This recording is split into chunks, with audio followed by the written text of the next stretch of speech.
L'invité de ce Smart Impact, c'est Sébastien Maire. Bonjour. Bonjour. Bienvenue, vous êtes délégué général de France Ville et Territoire Durable, association qui a été créée en 2019. Avec quelle mission ?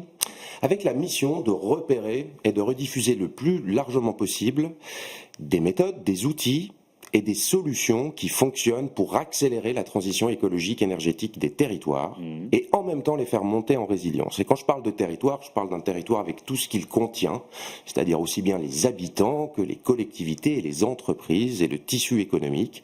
Aujourd'hui, on est assez en retard sur un nombre de sujets et pour protéger notamment nos entreprises et l'action économique, on a besoin de changer de certains paradigmes. Oui, je disais dans les titres que vous proposez un certain nombre d'éléments, boîte à outils, réseau aux élus locaux, mais aussi aux entreprises. C'est tout l'écosystème territorial qui peut bénéficier de votre action, c'est ça ? C'est exactement ça, en partant du principe que personne n'a la solution tout seul. Oui.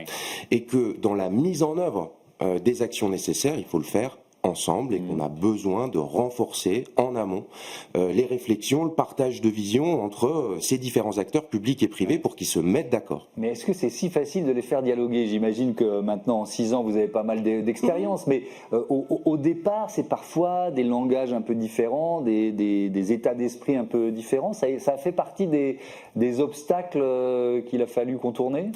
Oui, mais c'est à la fois un obstacle et une chance. Oui, c'est une richesse. Parce que c'est cette diversité d'approches, cette diversité de points de vue qui permet de trouver des solutions qui fonctionnent. Oui, mais quand on a avant, ils ne se parlaient pas forcément. Voilà, alors ils se parlent quand même. S'il y a quand même des instances, peut-être un peu trop officielles d'ailleurs, qui permettent ces rencontres entre les deux mondes.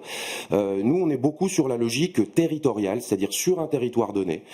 Comment, avec les acteurs en place, on peut faire bifurquer les trajectoires. Alors, si on prend quelques exemples, quels services, quelles actions vous avez menées depuis plus de 5 ans au sein de ces collectivités, de ces territoires ?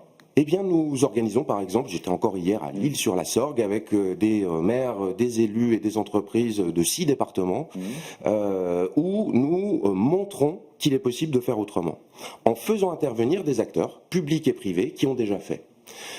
Ça fonctionne beaucoup mieux quand un maire ou une maire dit à un ou une autre maire j'ai fait ça et ça marche, que quand des techniciens ou des experts comme moi vont le dire derrière un PowerPoint. Et donc notre idée, c'est de mettre en contact les acteurs pour qu'ils puissent s'inspirer les uns et les autres, car aujourd'hui on a toutes les solutions. Alors si on reprend cet événement-là, est-ce qu'il vous vient en tête comme ça des exemples de, puisque nous, c'est exactement ce qu'on essaye de faire nous ici avec Smart Impact, c'est de partager les bonnes pratiques et de faire en sorte que ce qui marche se diffuse le mieux possible. Est-ce que vous avez un bon exemple de ce qui a été évoqué hier que vous pouvez partager avec nos téléspectateurs, nos téléspectatrices ?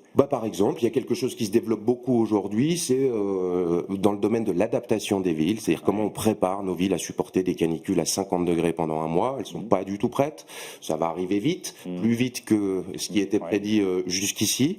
Et il existe des solutions qui sont peu coûteuses, qui mobilisent de la donnée et qui permettent d'avoir de multiples points de fraîcheur partout en ville. Par exemple, en utilisant des données, on peut voir à quels endroits il est beaucoup plus facile de déconnecter les tuyaux de gestion d'eau pluviale pour que l'eau s'infiltre dans le sol plutôt qu'elle soit considérée comme un déchet et qu'elle parte dans des tuyaux. Si elle s'infiltre dans le sol, on a la possibilité de planter des arbres qui vont durer, des espaces verts qui vont supporter les arrêtés d'interdiction d'arrosage pendant l'été qui vont devenir la norme, et donc autant d'îlots de fraîcheur partout disséminés dans la ville ou dans le territoire qui permettent de rafraîchir globalement la température. Ça coûte pas cher, c'est possible, mais ça va demander qu'on mobilise parfois un peu de foncier privé, parfois un peu de foncier public, et donc là encore on a besoin de l'ensemble des acteurs. Vous vous présentez comme un do-tank, cercle de réflexion et d'action. Les deux sont importants. Là, on parle pas mal d'action, de bonnes pratiques à partager. Sur la partie réflexion, il y a aussi des experts qui vous accompagnent, des chercheurs, vous voyez ce que je veux dire ? Parce que pour nourrir des actions efficaces, souvent, quand on parle avec des chefs d'entreprise ici, ils disent « Ok, moi je veux faire des choses, mais je veux être sûr que je vais dans la bonne direction. » Vous voyez ce que je veux dire ? C'est pour ça qu'on a un comité scientifique, en effet, qui accompagne tous nos travaux. On a même un doctorant in-house qui travaille sur les indicateurs territoriaux pour les entreprises et pour les collectivités qui permettent de faire bifurquer les trajectoires pour garantir la résilience et des territoires et des entreprises. Donc oui, le le cadre logique est important. Et d'ailleurs, ce cadre logique sur la transition écologique, il évolue beaucoup en ce moment, hein.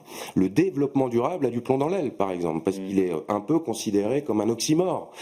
Aujourd'hui, on parlerait plus d'équilibre durable que de développement durable, en partant du principe que le développement infini est une idéologie à partir du moment où les ressources qui y sont nécessaires sont-elles en quantité limitée. Donc, il y a aussi une révolution culturelle à conduire chez les décideuses et les décideurs, privés comme publics, et c'est une grande partie de notre action. Il y a un mot que vous utilisez souvent, nous aussi, le mot smart city. Qu'est-ce que ça signifie dans l'action d'une association comme la vôtre ?